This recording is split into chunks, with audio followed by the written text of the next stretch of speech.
Why do you think Epstein had that giant painting of Bill Clinton in a dress in his foyer? Dude. Do you know that picture? Yeah. That painting? Epstein's taste in art was not great. Like, if you look at the No, shit... that was great. That painting is like, I got you, bitch. That's what that is. Oh, right. You got a president who was on the flight logs 26 times with Epstein, and you got that guy in a fucking dress in your house. Okay, I'm dumb. I'm sorry, dude. I'm officially dumb because Why? I've known about that picture. And I've just been like, why would anybody want a fucking picture That of is, Bill? I got you, bitch. That's just a like, hey, yeah. That's I got you, bitch. That is terrifying. That's terrifying. Imagine if I knew some horrible, dark secrets about you, and you came over my house, and I have a giant painting of you right when you walk into the front door. Yeah. Of you in a dress. Yeah. And I'm like, hey, buddy. Hi, welcome. Yeah. You're right. How fucking terrifying that would be? That's terrifying. You know he knows about it. I mean, you walk right in, and bam, there's that painting. And now you kind of control a president. Holy shit, dude. Holy shit. It's that's crazy. 100% what they were doing. 100% what they were doing. Dude, I just don't even want to think about it. I don't want to think about all the, like, entities we'll never even know about that ride presidents around like a fucking horse. They just gallop around on them, just riding them around. We got another president. We did it. We lassoed another one. We got one.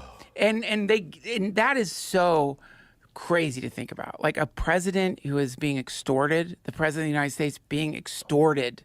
Yeah. And like what that would feel like to be the president and know that you are no longer actually the president. Yeah. That you are now you are just a puppet of some other fucking thing. Ooh, dude, I hope that's not, I think you're right, but god damn, that's sinister. I wish it was just bad taste. Just shitty fucking art on your walls. No. Ugh. No. You can't, shitty art of your friend who you flew with 26 times. You're right, Joe. I didn't put it all, I'm dumb. I didn't put it all together. You're right, man. No, that is clearly what that is. Yeah, clearly. Whoa. It's wild. It's dude. wild. I gotta pee. Me too. All right, let's pee. We'll come back. Where were we? Man, you were creeping me out because you were like, you have a talent for creeping me out, man. Like when you describe bear attacks, Yeah. fucks me up for a while, or shark attacks. But yeah, we were talking about the Epstein Clinton painting and how, sort of like the implication of anything like that, or the reminder of anything like that, is because our leaders are human, and humans are culpable and hackable. And it's easier to invade a country or take over a country by just control the leader. You control the country. So there's clearly a pressure there. There's obviously people who would love to do that and probably would try, and have probably succeeded a few times, meaning that our understanding of democracy as like the president represents the people, it's like totally wrong. That in fact, it's potentially someone being controlled by people you'll never meet or maybe never even knew existed. Ugh. Yeah. It's creepy. That can't be true. Well, it's got to be true. Because if it was, they would never, if you had an enormous organization that controls everything, you control everything in the country, would you really let a new person just run it every 4 years in whatever way they like? Right. Wouldn't you, if you're there forever, you're there forever. You're not there for 4 years. Yeah. You're running the various agencies, and like, wouldn't you make sure over time that you secured enough control that the president really is just sort of a figurehead? Joe, I am a doctor, and I'm sorry, but it seems like you're... Is this some misinformation? Yeah. Malinformation? Malinformation's put the thing up. Say this was fact-checked and is wrong. Because to me, it feels like, you're like implying that the president of the United States, past presidents, were controlled by secret groups or, I don't know, corporations or something. That sounds crazy. Well, it's preposterous.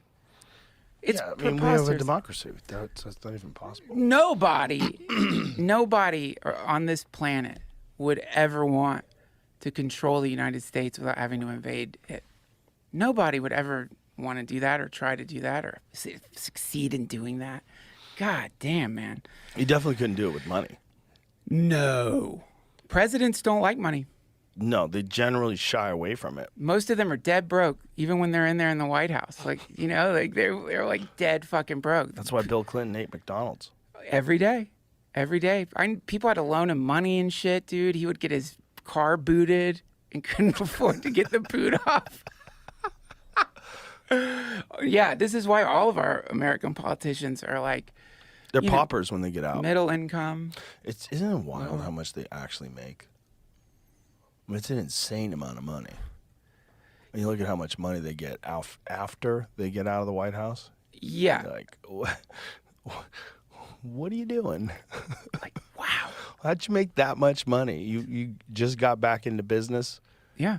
You weren't in business at all, and jump back into that housekeeping business. Now you're worth hundreds of millions of dollars. That's kind of crazy. You know, just some. You know, actually, I have a blind investor. I have a what do they call it? Where they don't know the investments being made. Like, I just happen to have like a really good business dude who like invested the $10,000 I saved up before I became president, and it turned into millions. The most transparent one is speaking fees, because speaking fees are a way that you can give people money. You can just give them money, and they perform a thing. They talk, and it can be the most uninspired, nonsensical horseshit talk. It doesn't matter. They're going to get $500,000. That's right. That's right. That's just a normal amount of money that you get, and then you go here and you make it over there, and you go here and you make it over, and you collect from everybody. So you have some sort of financial arrangement, but that financial arrangement is about speaking fees. See, this is what I'm talking about, man. This is the liminal or subliminal part of the human experience. What you're talking about right now is upsetting to people, but also a lot of people will say, "Don't even talk. You're not even supposed to say that." Like, and even though it's true, like even though it's in plain sight, trackable, traceable, precedent for it in the past, not even that like astounding. You are supposed to like rest in this strange dream world where human beings experiencing some of the most power you can have in the world don't go a little